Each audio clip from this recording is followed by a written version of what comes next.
अथ पञ्चमोऽध्यायः। ॐ उत्तरचैत्रस्य रुद्रऋषिः महासरस्वती देवता अनुष्ठुप् छन्दः भीमाशक्तिः भ्रामरी बीजं सूर्यस्तत्त्वं सामवेदस्वरूपं महासरस्वती प्रीत्यर्थं कामार्थे जपे विनियोगः। ध्यानम्। ॐ घण्टाशूलहलानि शङ्खमुसले चक्रं धनुस्सायकं हस्ताब्जै ददतीं घणान्तविलसक्षीतां श्रुतुल्यप्रभां गौरीदेहसमुद्भवां त्रिजगतामाधारभूता महापूर्वामत्र सरस्वतीमनुभजे शुम्भादिदैत्यार्दिनीम्। ॐ नमश्चण्डिकायै। ॐ क्लीं ऋषिरुवाच।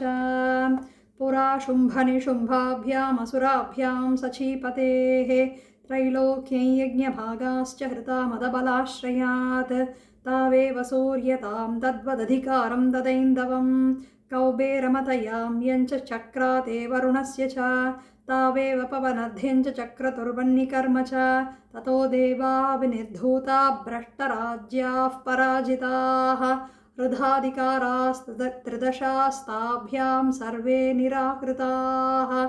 महासुराभ्यां तां देवीं संस्मरन्त्यपराजितां तयास्माकं वरो दत्तो यथापत्सु स्मृता किलाः भवतां नाशयिष्यामि तत्क्षणात् परमापदः इति कृत्वा मतिं देवा हिमवन्तं नगेश्वरं जग्मुस्तत्र ततो देवीं विष्णुमायां प्रतुष्टुवुः देवा ऊचुः नमो देव्यै महादेव्यै शिवायै सततं नमः नमः प्रकृत्यै भद्रायै नियताः प्रणताः स्मतां रौद्रायै नमो नित्यायै गौर्यै धात्र्यै नमो नमः ज्योत्स्नायै चेन्दुरूपिण्यै सुखायै सततं नमः कल्याण्यै प्रणतामृद्ध्यै सिद्ध्यै कौर्म्यै नमो नमः निरृत्यै भूभृतां लक्ष्म्यै शर्वाण्यै ते नमो नमः दुर्गायै दुर्गपारायै सारायै सर्वकारिण्यै ख्यात्यै तथैव कृष्णायै धूम्रायै सततं नमः अतिसौम्यातिरौद्रायै नतास्तस्यै नमो नमः नमो जगत्प्रतिष्ठायै देव्यै कृत्यै नमो नमः या देवी सर्वभूतेषु विष्णुमायेति शब्दिता नमस्तस्यै नमो नमः या देवी सर्वभूतेषु विष्णुमायेति शब्दिता नमस्तस्यै नमो नमः या देवी सर्वभूतेषु विष्णुमायेति शब्दिता नमस्तस्यै नमो नमः या देवी सर्वभूतेषु चेतनेत्यभिधीयते नमस्तस्यै नमो नमः या देवी सर्वभूतेषु चेतनेत्यभिधीयते नमस्तस्यै नमो नमः या देवी सर्वभूतेषु चेतनेत्यभिधीयते नमस्तस्यै नमो नमः या देवी सर्वभूतेषु बुद्धिरूपेण संस्थिता नमस्तस्यै नमो नमः या देवी सर्वभूतेषु बुद्धिरूपेण संस्थिता नमस्तस्यै नमो नमः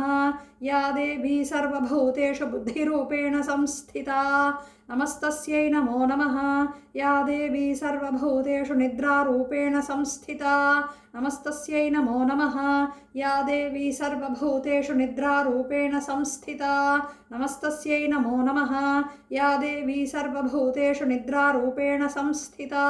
नमस्तस्यै नमो नमः या देवी सर्वभूतेषु क्षुधारूपेण संस्थिता नमस्तस्यै नमो नमः या देवी सर्वभूतेषु क्षुधारूपेण संस्थिता नमस्तस्यै नमो नमः या देवी सर्वभूतेषु क्षुधारूपे या देवी सर्वभूतेषु क्षुधारूपेण संस्थिता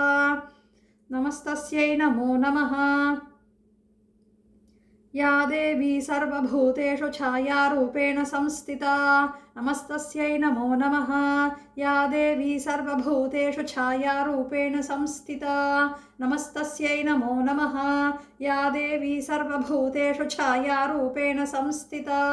नमस्तस्यै नमो नमः या देवी सर्वभूतेषु शक्तिरूपेण संस्थिता नमस्तस्यै नमो नमः या देवी सर्वभूतेषु शक्तिरूपेण संस्थिता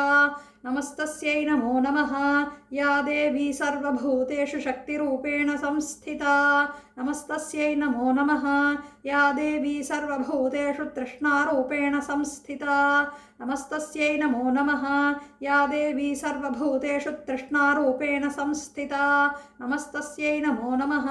या देवी सर्वभूतेषु तृष्णारूपेण संस्थिता नमस्तस्यै नमो नमः या देवी सर्वभूतेषु क्षान्तिरूपेण संस्थिता नमस्तस्यै नमो नमः या देवी सर्वभूतेषु क्षान्तिरूपेण संस्थिता नमस्तस्यै नमो नमः या देवी सर्वभूतेषु क्षान्तिरूपेण संस्थिता नमस्तस्यै नमो नमः या देवी सर्वभूतेषु जातिरूपेण संस्थिता नमस्तस्यै नमो नमः या देवी सर्वभूतेषु जातिरूपेण संस्थिता नमस्तस्यै नमो नमः या देवी सर्वभूतेषु जातिरूपेण संस्थिता नमस्तस्यै नमो नमः या देवी सर्वभूतेषु लज्जारूपेण संस्थिता नमस्तस्यै नमो नमः या देवी सर्वभूतेषु लज्जारूपेण संस्थिता नमस्तस्यै नमो नमः या देवी सर्वभूतेषु लज्जारूपेण संस्थिता नमस्तस्यै नमो नमः या देवी सर्वभूतेषु शान्तिरूपेण संस्थिता नमस्तस्यै नमो नमः या देवी सर्वभूतेषु शान्तिरूपेण संस्थिता नमस्तस्यै नमो नमः या देवी सर्वभूतेषु शान्तिरूपेण संस्थिता नमस्तस्यै नमो नमः या देवी सर्वभूतेषु श्रद्धारूपेण संस्थिता नमस्तस्यै नमो नमः या देवी सर्वभूतेषु श्रद्धारूपेण संस्थिता नमस्तस्यै नमो नमः या देवी सर्वभूतेषु श्रद्धारूपेण संस्थिता नमस्तस्यै नमो नमः या देवी सर्वभूतेषु कान्तिरूपेण संस्थिता नमस्तस्यै नमो नमः या देवी सर्वभूतेषु कान्तिरूपेण संस्थिता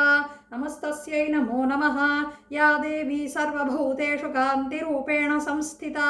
नमस्तस्यै नमो नमः या देवी सर्वभूतेषु लक्ष्मीरूपेण संस्थिता नमस्तस्यै नमो नमः या देवी सर्वभूतेषु लक्ष्मीरूपेण संस्थिता नमस्तस्यै नमो नमः या देवी सर्वभूतेषु लक्ष्मीरूपेण संस्थिता नमस्तस्यै नमो नमः या देवी सर्वभूतेषु वृत्तिरूपेण संस्थिता नमस्तस्यै नमो नमः या देवी सर्वभूतेषु वृत्तिरूपेण संस्थिता नमस्तस्यै नमो नमः या देवी सर्वभूतेषु वृत्तिरूपेण संस्थिता नमस्तस्यै नमो नमः या देवी सर्वभूतेषु या देवी सर्वभूतेषु स्मृतिरूपेण संस्थिता नमस्तस्यै नमो नमः या देवी सर्वभूतेषु स्मृतिरूपेण संस्थिता नमस्तस्यै नमो नमः या देवी सर्वभूतेषु स्मृतिरूपेण संस्थिता नमस्तस्यै नमो नमः या देवी सर्वभूतेषु दयारूपेण संस्थिता नमस्तस्यै नमो नमः या देवी सर्वभूतेषु दयारूपेण संस्थिता नमस्तस्यै नमो नमः या देवी सर्वभूतेषु दयारूपेण संस्थिता नमस्तस्यै नमो नमः या देवी सर्वभूतेषु तुष्टिरूपेण संस्थिता नमस्तस्यै नमो नमः या देवी सर्वभूतेषु तुष्टिरूपेण संस्थिता नमस्तस्यै नमो नमः या देवी सर्वभूतेषु तुष्टिरूपेण संस्थिता नमस्तस्यै नमो नमः या देवी सर्वभूतेषु मातृरूपेण संस्थिता नमस्तस्यै नमो नमः या देवी सर्वभूतेषु मातृरूपेण संस्थिता नमस्तस्यै नमो नमः या देवी सर्वभूतेषु मातृरूपेण संस्थिता नमस्तस्यै नमो नमः या देवी सर्वभूतेषु भ्रान्तिरूपेण संस्थिता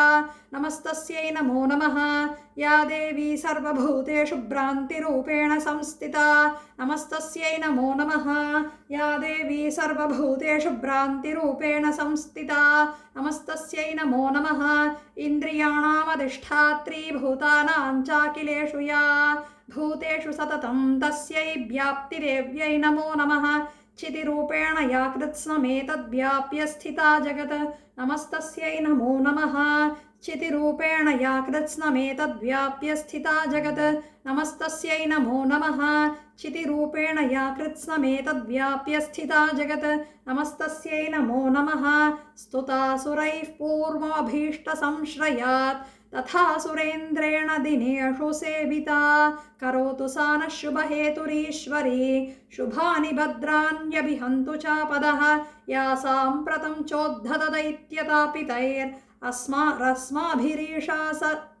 रस्माभिरीषा च सुरैर्नमस्यते या च स्मृता तत्क्षणमेव हन्ति नः सर्वोपदो भक्तिविनम्रमूर्तिभिः ऋषिरुवाच एवं स्तवाभियुक्तानां देवानां तत्र पार्वती स्नातुमभ्याययौतो ये जाह्नव्या नृपनन्दन साब्रवीत्तान् सुरान् शुभ्रुर्भवद्भिस्तूयतेऽत्र का शरीरकोशतश्चास्याः समुद्भूताब्रवीच्छिवा स्तोत्रं ममैतत्क्रियते शुम्भदैत्यनिराकृतैः देवैः समेतैः समरे निशुम्भेन पराजितैः शरीरकोशाद्यस्तस्याः पार्वत्या निःसृताम्बिका कौशिकीति समस्तेषु ततो लोकेषु गीयते तस्यां विनिर्गतायान्तु कृत्स्नाभूत्सापि पार्वती कालिकेति समाख्याता हिमाचलकृताश्रया ततोऽम्बिकां परं रूपं बिभ्राणां सुमनोहरं ददर्श छन्दो मुण्डश्च भृत्यौ शुम्भनिशुम्भयोः ताभ्यां शुम्भाय चाख्याता सातीव सुमनोहरा काप्यास्ते स्त्रीमहाराज भासयन्ती हिमाचलं नैव तादृक्वचिद्रूपं दृष्टं केनचिदुत्तमं ज्ञायतां काप्यसौ देवी गृह्यतां चासुरेश्वर स्त्रीरत्नमति चार्वङ्गी द्योतयन्ती दिशस्त्विषा सा तु तिष्ठति दैत्येन्द्र तां भवान् द्रष्टुमर्हति यानि रत्नानि मणयो गजाश्वादीनि वै प्रभो त्रैलोक्ये तु समस्तानि साम्प्रतं भान्ति ते गृहे ऐरावतः समानीतो गजरत्नं पुरन्धरात् पारिजाततरुश्चायान् तथैवोच्छैश्रवाहयः विमानं हंससंयुक्तमेतत्तिष्ठति तेऽङ्गणे रत्नभूतमिहानीत्यै यदासीद्वेधसोद्भुतं निधिरेष महापद्मः समानीतो धनेश्वरात् किञ्जल्किनीं ददौ चाब्धर्मालामम्लानपङ्कजां छत्रन्ते वारुणं गेहे काञ्चनस्रावतिष्ठति तथा यंस्यन्दनवरो यः पुरासीत् प्रजापतेः मृत्योरुत्क्रान्तिदा नाम शक्तिरीशत्वया हृता पाशः सलिलराज्यस्य भ्रातुस्तव परिगृहे निशुम्भस्याब्धिजाताश्च समस्ता रत्नजातयः वह्निरपि ददौ तुभ्यमग्निशौषे च वाससि एवं दैत्येन्द्ररत्नानि समस्तान्याहृतानि ते श्रीरत्नमेषा कल्याणी त्वया कस्मान्न गृह्यते ऋषिरुवाच निशम्येति वचः शुम्भः सतता छण्डमुण्डयोः प्रेषयामास सुग्रीवं दूतं देव्या महासुरम् इति चेत च वक्तव्या सा गत्वा वचनां मम तत् यथा चाभ्येति सम्प्रीत्या तथा कार्यं त्वया लघु स तत्र गत्वा यत्रास्ते सलिलोद्देशेति शोभने ताञ्च देवीं ततः प्राह श्लक्ष्णं मधुरया गिरा दूत उवाच देवी दैत्येश्वरः शुम्भस्त्रैलोक्ये परमेश्वरः दूतोऽहं प्रेषितस्तेन त्वत्सकाशामिहागतः अव्याहताज्ञः सर्वासु यत्सदा देवयोनिषो निर्जिता किल दैत्यारः स यदाह शृणुष्व तत् मम त्रैलोक्यमखिलं मम देवावशानुगाः यज्ञभागानहं सर्वानुपाश्नामि पृथक् पृथक्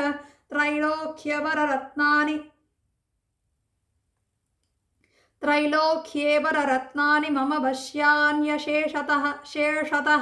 तथैव गजरत्नं च हृतं देवेन्द्रवाहनं क्षीरोदमथनोद्भूतमश्वरत्नं ममामरैः उच्चैः श्रवससंज्ञं तत्प्रणिपत्य समर्पितं यानि चान्यानि देवेषु गन्धर्वेषु रगेषु च रत्नभूतानि भूतानि तानि मय्येव शोभने स्त्रीरत्नभूतान् त्वां देवी लोके मन्येमहे वयं सा त्वमस्मान्नुपागच्छ यतो रत्नभुजो वयं मां वा ममानुजं वापि निशुम्भमुरुविक्रमं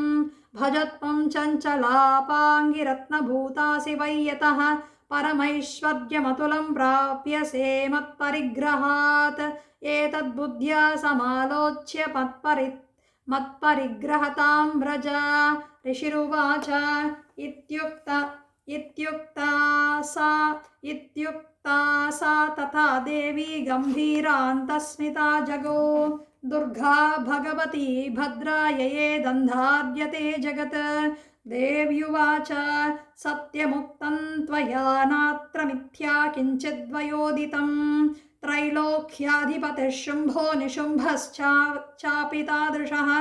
किं त्वत्र यत्प्रतिज्ञातं मिथ्या तत्क्रियते कथं किं त्वत्र यत्प्रतिज्ञातं मिथ्या तत्क्रियते कथं श्रूयतामल्पबुद्धित्वा प्रतिज्ञाया कृता पुरा यो मां जयति संग्रामे यो मे दर्पं व्यपोहति यो मे प्रतिबलो लोके समे भर्ता भविष्यति तदा गच्छत शुम्भोऽत्र निशुम्भो वा महाबलः मां जित्वा किं चिरेणात्र पाणिं गृह्णातु मे लघु दूत उवाच अवलिप्तासि मैवं त्वं देवि ब्रूहि ममाग्रतः त्रैलोक्ये कः पुमांस्तिष्ठेदग्रे शुम्भनिशुम्भयोः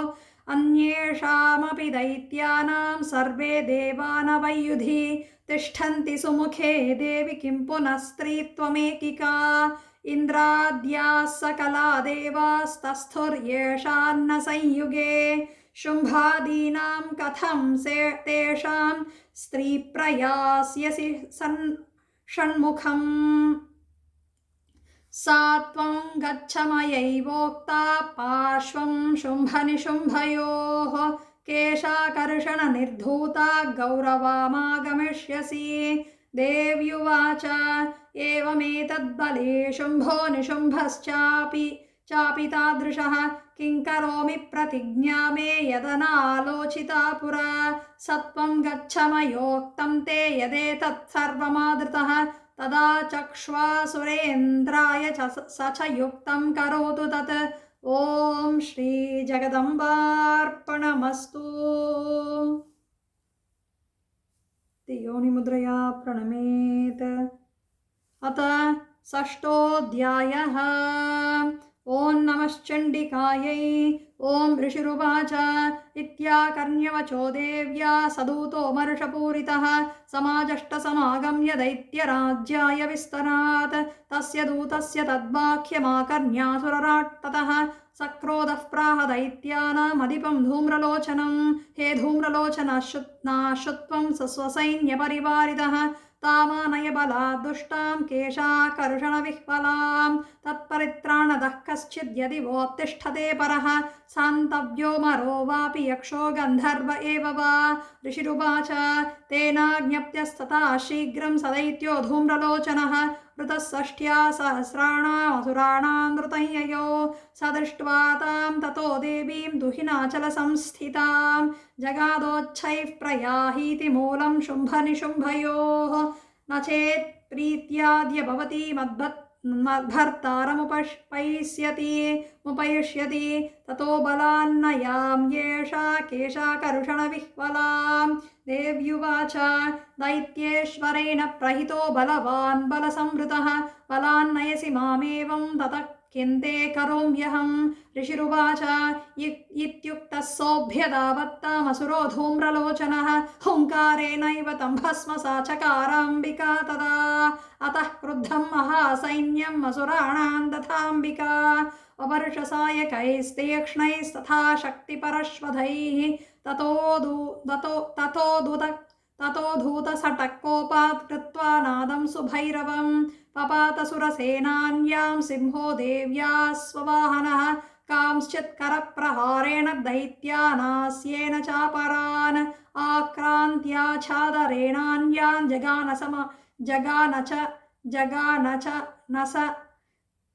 आक्रान्त्याच्छादरेणान्यान् जगानसमहासुरान् केषाञ्चित् पाटयामास नखैः कोष्ठानि केसरी तथा तलप्रहारेण शिरांसि कृतवान् पृथक् विच्छिन्नबाहुशिरसकृतास्तेन तथा परे पपौ च रुधिरं कोष्ठादन्येषान्दुतकेसरः क्षणेन तद्बलं सर्वं क्षयं नीतं महात्मना तेन केसरिना देव्या वाहनेनातिकोपिना श्रुत्वा तमसुरं देव्या निहन्तुं धूम्रलोचनं वलं च क्षयितं कृष्णं देवी केसरिना ततः चिकोपदैत्याधिपतिः शुम्भः प्रस्फुरिताधरः आज्ञापयामास च तौ चण्डमुण्डौ महासुरौ हे चण्ड हे मुण्डबलैर्बहुभिः परिवारितौ तत्र गच्छत गत्वा च सा समानीयतान् लघु केशेष्वाकृष्य बद्ध्वा वा यदि वः संशयो युधि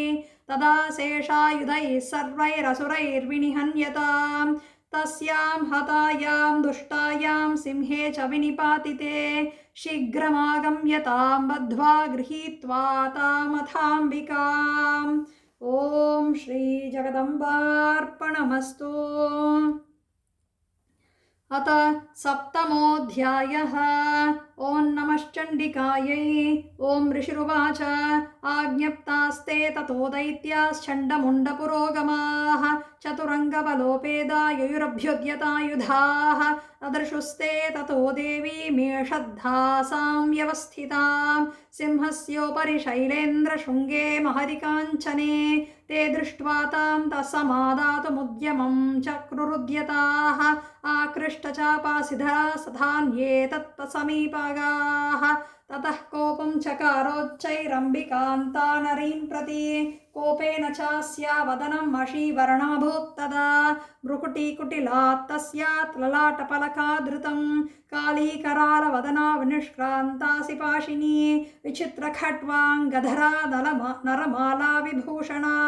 वीपिचर्म परिधाना शुष्कमांसाति भैरवा अतिविस्तारवदना जिह्वाललनभीषणा निमग्ना रत्ननयना नादा पुरितदिङ्मुखा सा वेगेनाभिपतिता घातयन्ती महासुरान् सैन्ये तत्र सुरारीणामवक्षयत तद्बलं पार्ष्णिग्राहान् कुशग्राहयोधघण्टा समन्वितान् समादयैक्यहस्तेन मुखे चक्षेपवारणान् तथैव योधं तुरगैरथं सारथिना सह निक्षिप्य वक्त्रे दशनैश्चर्वयन्त्यतिभैरवम् एकं जग्राह केशेषु ग्रीवायामत चापरं पादेनाक्रम्य चैवान्यमुरसैन्यमपोत्तयत् तैर्मुक्तानि च शस्त्राणि महास्त्राणि तथासुरैः मुखेन जग्राहरुषा दशनैर्मथितान्यपि बलिनां तद्बलं सर्वमसुराणां दुरात्मनाम् अमर्दा भक्षयच्छान्यानन्यांश्चाताडयत्तदा असिना निहिताः केचित् खट्वाङ्गताडिताः जग्मुर्विनाशमसुरा दन्ताग्राभिहतास्तथा क्षणेन तद्बलं सर्वमसुराणां निपातितं दृष्ट्वा चण्डोबदुद्ध्रावतां कालीमतिभीषणं शरवरुषैर्महाभीमैर्भीमाक्षीं तां महासुरः छादयामास चक्रैश्च मुण्डः क्षिप्तैः सहस्रशः तानि चक्राण्यनेकानि विषमानानि तन्मुखं बभूर्यथार्कबिम्बानि सुबहोनि घनोदरं ततो जहासा तिरुषा भीमं भैरवनादिनी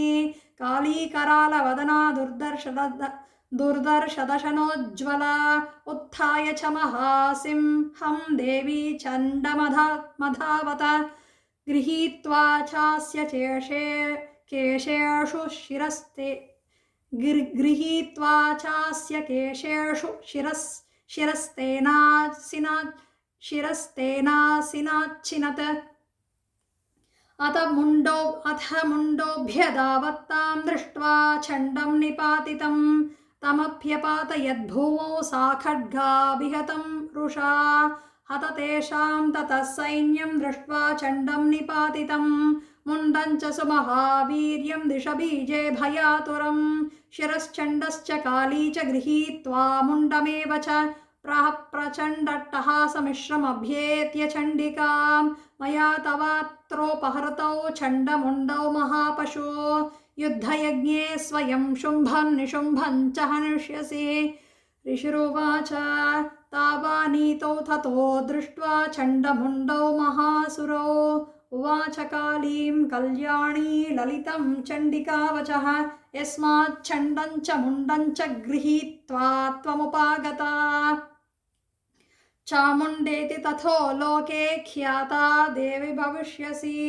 ॐ Shri जगदम्बार्पणमस्तु. So this concludes 5, 6 and 7 chapters. We have completed the entire Madhyama Charitra. Remaining there are some chapters like Ashtamodhyayaha, that is the main chapter. So we will conclude this one up to this. After that we will do the remaining chapters. Thank you. Namaskaram.